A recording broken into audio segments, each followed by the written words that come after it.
এই 5 নারীকে অসম্মান নয়, দুর্দশার শেষ থাকবে না। চাণক্য নীতি।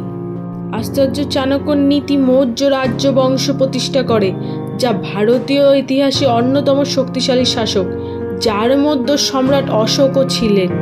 চাণক্য শাসন থেকে শুরু করে সমাজ, পরিবার এবং জীবন পর্যন্ত সবকিছু নিয়ে নীতি লিখেছেন, যা আজও খুব সঠিক বলে মনে করা হয়। চাণক্যর নীতিশাস্ত্রের 4র্থ অধ্যায়ে তিনি নারীদের সম্মানের কথা লিখেছেন, যেখানে বিশেষভাবে 5 জন নারীর কথা বলা হয়েছে।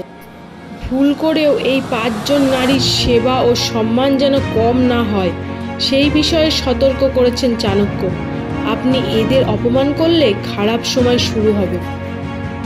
আপনি যদি ভুল করেও আপনার গুরুপত্নীকে কষ্ট দেন এবং তার সঙ্গে অভদ্র আচরণ করেন, তবে আপনাকে এর ফল ভোগ করতে হবে। চাণক্য বললেন যে বন্ধুর স্ত্রীকেও মায়ের মতো সম্মান করা উচিত।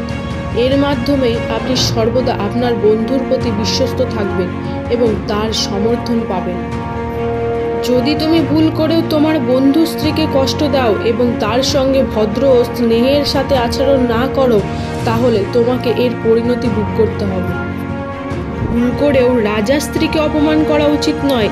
যদি এটি ঘটে থাকে, অবিলম্বে ক্ষমা প্রার্থনা করুন, অন্যথায় আপনি নিশ্চিত শাস্তি পাবেন। চাণক্য বললেন, রাজা স্ত্রীকে মাতৃরূপে সেবা করতে হবে। যে ব্যক্তি এটি করে, তার আয় ও সৌভাগ্য অনেক বেড়ে যায়।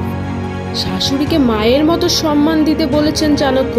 আপনার কথায় শাশুড়ির মনে আঘাত লাগলে আপনার জীবনে এর বিরূপ প্রভাব পড়ে। মায়ের নিঃস্বার্থ লালন পালনেই সন্তান সক্ষম হয়। এমন অবস্থায় যে তার সেবা করে, সে পৃথিবীতে স্বর্গের সমান সুখ পায়।